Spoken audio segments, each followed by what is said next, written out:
His appeals to overturn his case or even reduce his death sentence to life without parole have failed. And the words of the judge who sentenced him more than 20 years ago is ringing loudly in my ears. When he was speaking of Taberon Dave Honie, the judge said this: "This is not a sentence that I'm giving to the defendant.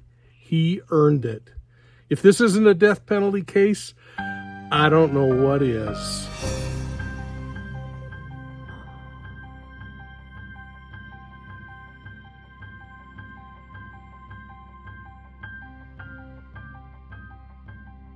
Hey everybody, welcome to Profiling Evil and this case review, which gives us an opportunity to step into the academy for a moment. I'm here in the mountains of northern Utah enjoying the beautiful weather. You know, this wasn't a complex criminal case in Utah's judicial system. It involves a Native American named Taberon Dave Honie. The case surfaced recently in national headlines because of the execution that's going to happen at midnight tonight. So make sure you're watching that to see if it happens. The case is a poignant reminder of the profound complexities, the moral quandaries embedded in the United States criminal justice system, particularly surrounding capital punishment. So as we get rolling, I hope you'll take a moment, hit that like and subscribe button, and please consider sharing Profiling Evil with your contacts out there. I would love to have you join the Profiling Evil family, and our subscriber base is inching close to the 200,000 mark. So help us push over the top, would you please? And thanks again for supporting Profiling Evil. And make sure you're visiting our website at profilingevil.com. Now, Taberon Dave Honie's journey to death row began with a harrowing crime that he committed in 1998. He was convicted of the brutal murder of his girlfriend's mother, a woman named Claudia Benn, in her home in Cedar City, Utah. That's down in the southern part. The crime was particularly gruesome, involving multiple stab wounds, slashing. It was further compounded by the attempted sexual assault of Benn's 6-year-old granddaughter.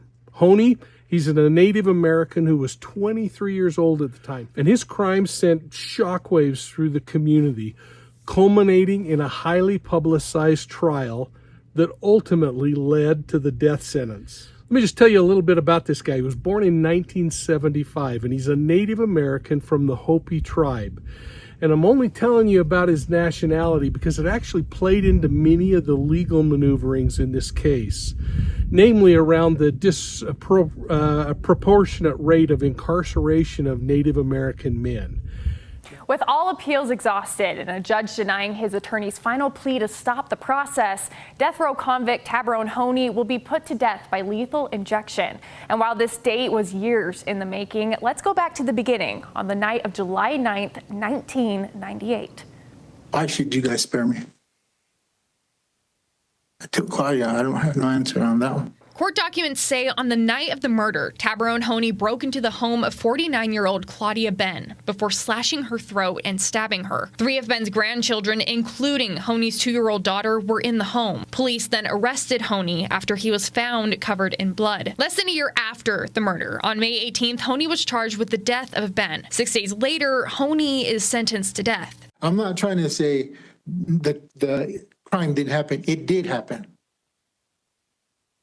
I'm not trying to say, no, this didn't. It did happen. I'm the one that did those things. I'm the one that took Miss Benn's life. After years of several failed appeals and hearings, on Tuesday, May 1st, the Utah Attorney General's office signed the state's application for the execution and later set the date of August 8th. In a last-ditch effort to get Honie off death row, his attorney fought to change the sentence to life in prison and then argued the protocols and procedures that the state have in place for his lethal injection are outdated and that Honie could suffer if it is botched. However, last week, the judge declined to put any more obstacles in front of his execution. Mr. Honie has not sufficiently pled that any inconsistency or deficiency in the UDC's protocols or procedures governing the use of pentobarbital will cause actual harm in violation of a constitutional right. In the next few days, Honie will receive his final meal, be able to visit with family, religious leaders, and his attorney. Honie has the option to request up to 5 people to be there during the execution. Family members of the victim and select officials picked by the state can also be present. Lastly, he will be given the opportunity to say his last words before receiving the lethal injection of pentobarbital. That's the part that I'm torn apart about. How can I come to ask you guys to spare me when I took her? Now, Honie had previously been in a relationship with the victim's daughter, and the two of them had a child together. This was really tragic. The child was in the home of the woman that he murdered on the night that he committed the homicide. It was the evening of July 9th, 1998. Taberon Honie called his ex-girlfriend, this is the mother of his child, and demanded that she meet with him immediately. I wonder if he was planning on murdering her. Well, hours later, Honie broke into his former girlfriend's mother's home. This is a woman named Claudia Marie Benn. Hone broke into the home by throwing this massive boulder through a glass door. Now, Claudia Benn grabbed a kitchen knife to defend herself. But in the struggle, Honie took it from her and in a rage began slashing her throat. This poor woman was nearly decapitated by these deep wounds that actually went down to the spinal column. Court testimony showed that he mutilated her after he slit her throat. Again, 4 times. This included knife injuries to reproductive organs. It was a horrible crime scene. When police arrived after they received a 911 call from the neighbors, they discovered the gruesome scene, including finding the victim and her 3 granddaughters in the home, covered with blood. One of the children, again, was Honie's daughter. And another of those children, I think a little 6-year-old, he is sexually assaulted. When police were just searching the area, they discovered Honie in the garage, and he had blood residue on his fingertips and hands. They arrested him, and during his detention, Honie reportedly admitted to the murder. Now, he was ultimately arrested and later convicted of aggravated murder in the murder of Claudia Benn, for burglary, object rape, because he assaulted her, again, as we talked about earlier, and an aggravated child sexual abuse charge. He was sentenced to death. Well, throughout the years that followed, Honie appealed his conviction time and time again. Each time, the conviction was upheld. In March of last year, Honie and 4 other inmates filed charges against the state of Utah, saying that death row accounted to or met the standard of cruel and unusual punishment. The case failed, and all his appeals continued on, but they continued to highlight his troubled upbringing, his history of substance abuse, his mental health issues. This guy didn't believe that the court adequately considered all of those during the trial phase. Well, none of it worked, and all of the appeals the charges were upheld. And in early 2024, after exhausting all his appeals, my former office, the Utah Attorney General's office, signed the state's application for his execution. By June, the Department of Corrections had identified a drug combination to be used in Honie's execution, and they were talking about using a concoction of ketamine, fentanyl, and potassium chloride. But a short time later, they overruled all that and said they were going to execute him with phenobarbital, which they're prepared to do tonight. Now, this execution is going to happen at midnight tonight. In June, a judge signed the execution warrant for Honie, declaring that he would be executed by lethal injection on August 8th at midnight, or 12:01 a.m. August 8th. The warrant said in part there was no legal reason that existed against the execution of the judgment of death, acknowledging that all his previous appeals had been denied. Well, Honie went on to request the Board of Pardons to hold a commutation hearing in his behalf, and that commutation hearing was held in July. He hoped that the Board of Pardons would reduce his death penalty case to life in prison. Now, for those of you who are wondering, commutation hearings are a commutation is just kind of like a form of clemency, and it was designed to reduce the punishment someone would face for a crime. So if granted, it would override or replace the original court-ordered sentence. In other words, he wanted life and not death. Well, in the hearing, Honie, his mother, his daughter, and his lawyer spoke in his behalf. Honie told the board that he didn't plan to kill Ben the night that he did, and he said he wouldn't have done so if he was in his right mind. He was blaming drugs, his bad upbringing, nature versus nurture. He claimed that he suffered from fetal alcohol syndrome due to his parents being alcoholics. He also claimed that he suffered some brain injuries during a 30-foot fall he had as a teenager. Well, on the flip side, the victim's family recalled that their mother was this strength and influence for good among the family. They asked for an eye for an eye in the court's ruling. And after 2 days of deliberation, the Utah Board of Pardons declined downgrading Honie's sentence and said the execution would go forward. In their public press release, the board said that they didn't find any sufficient cause to commute Honie's death sentence. You know, death penalty cases are always controversial, including inside the true crime community. I am so sure that many of you have many different opinions, and I hope you'll put them down. But I'm hopeful my personal opinions don't come through too clearly in this video, because I want to explore both sides of the issue for a moment. And with all that being said, I want to make it very clear that I believe there needs to be accountability for actions, and I believe that there are consequences for choices that we make. Honie's case is emblematic of the broader debates surrounding capital punishment in the United States.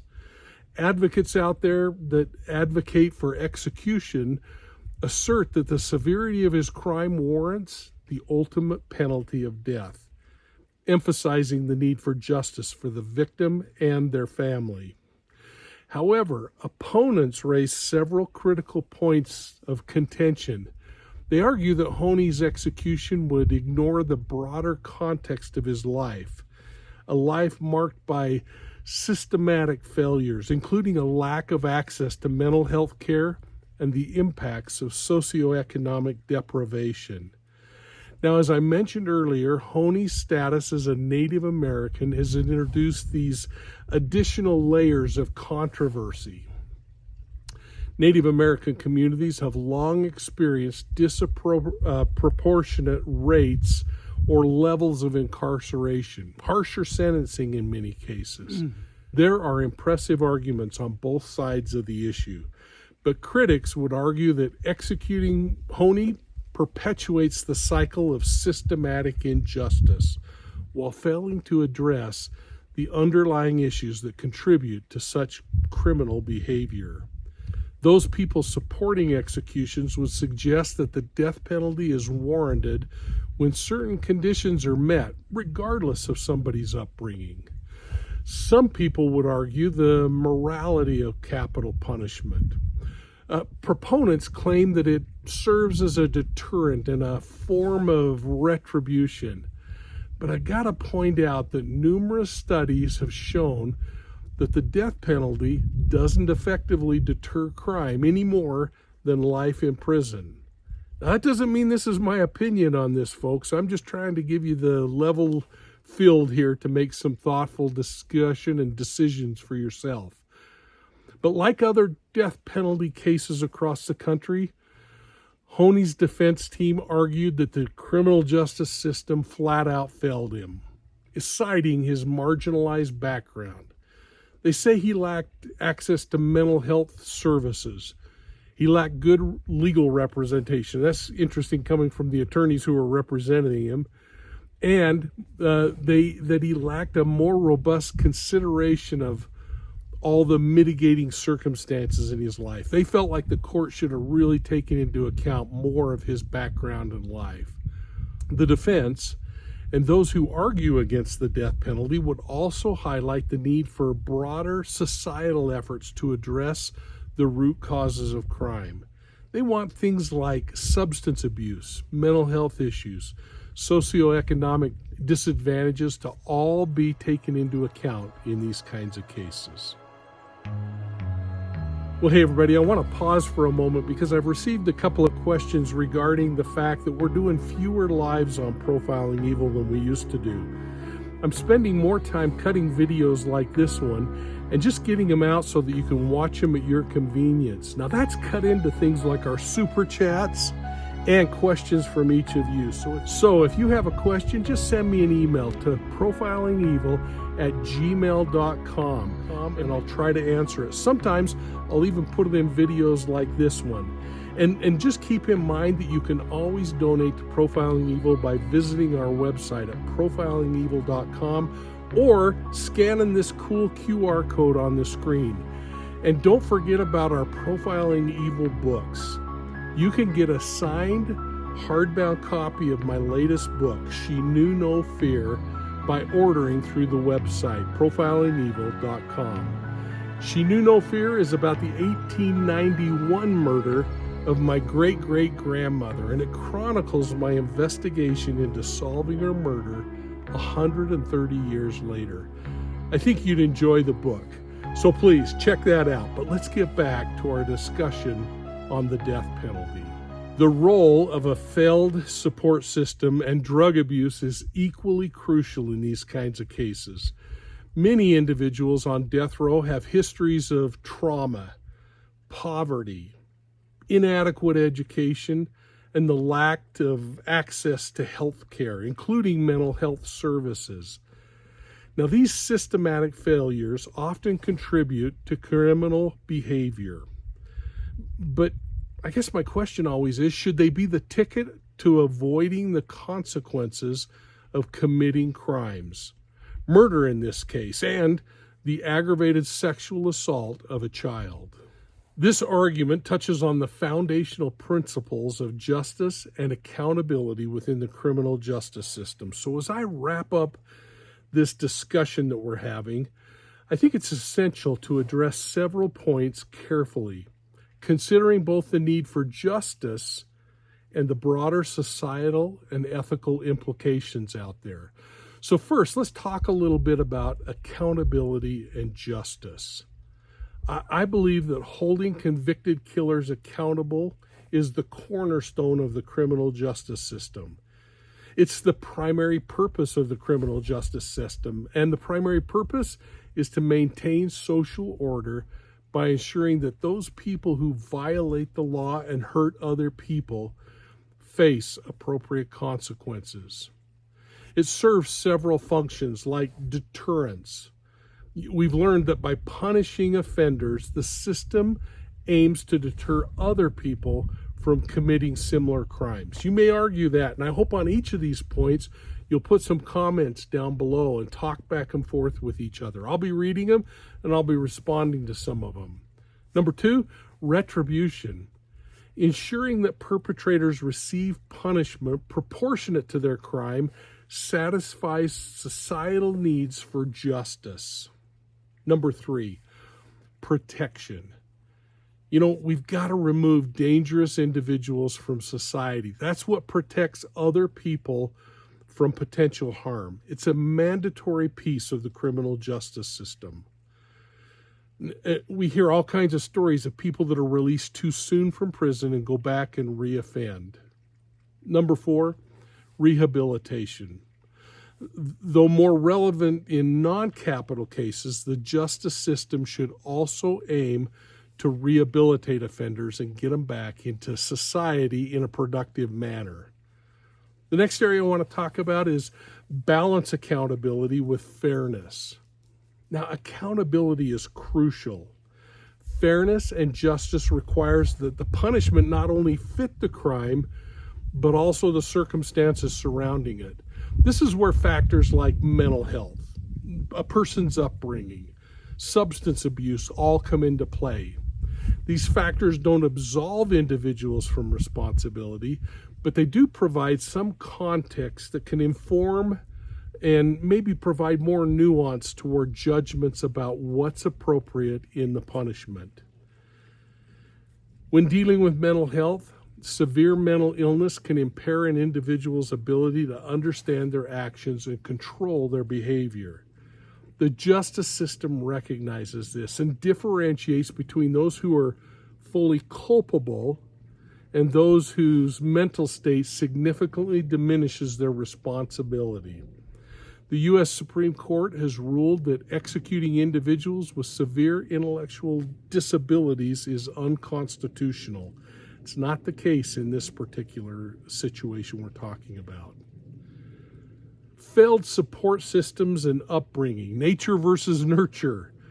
Socioeconomic factors and upbringing significantly impact an individual's life choices and their opportunities. Makes you grateful for your parents that taught you, doesn't it?